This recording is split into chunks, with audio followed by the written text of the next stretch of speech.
আসসালামু আলাইকুম এভরিওয়ান। দেখো, কাল বৈশাখী ঝড় শুরু হয়ে যাচ্ছে, এরকম অবস্থা, একদম অন্ধকার হয়ে এসেছে, কিচ্ছু দেখা যাচ্ছে না। ওই গ্রামটা যেন একদম ঢেকে গেছে, এরকম অবস্থা। কি ঝড়ো হাওয়া ছেড়েছে, কি জোরে মেঘ করেছে আকাশে,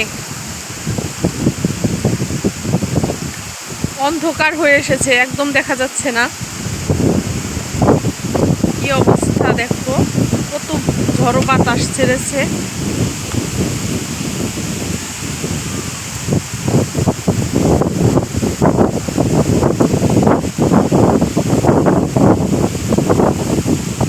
এমন অবস্থায় দেখে মনে হচ্ছে সব মানুষ যে যার বাসায় চলে গেছে। আর আমি এই প্রকৃতির দৃশ্যটা দেখার জন্য মোবাইল নিয়ে বের হয়েছি।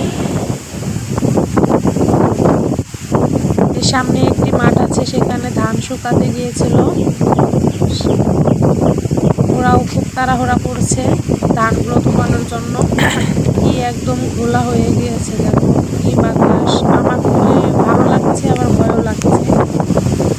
ওদিকে বাড়ি থেকে মা শুধু ডাকছে জলদি আসে, মানে খুবই ডাকাডাকি নামাজ পড়ার মাঠে। এখান থেকে মেঘ একদম ঘন দেখাচ্ছে। যাচ্ছি না। এটা হচ্ছে আমাদের নামাজের মাঠ। তোমাদের ধান ভিজে গেল না তো আবার? দেখো কি কালো হয়ে গিয়েছে, বাতাসে যেন সব গাছগাছালি দোলাচ্ছে। বাতাসে ওই দিকটা পরিষ্কার হয়ে গেছে, কেমন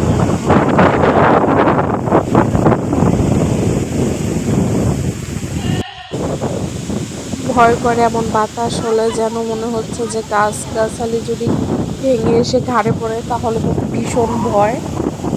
তো সেই জন্য খুবই ভয় লাগে। আর দেখো কত সুন্দর লাগছে, একদিকে ভয় লাগছে, আরেক দিক দিয়ে সুন্দর লাগছে।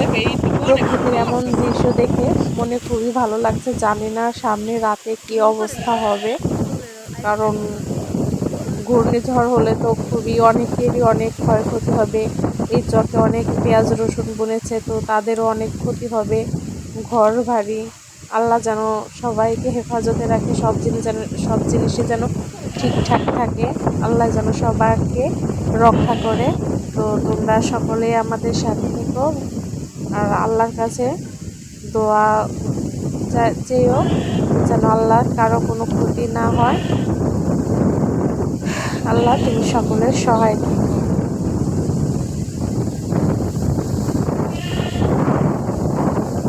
এদিক দিয়ে বাড়ি যাই, দেখি আমার মেয়ে কি করছে বৃষ্টির ভিতর।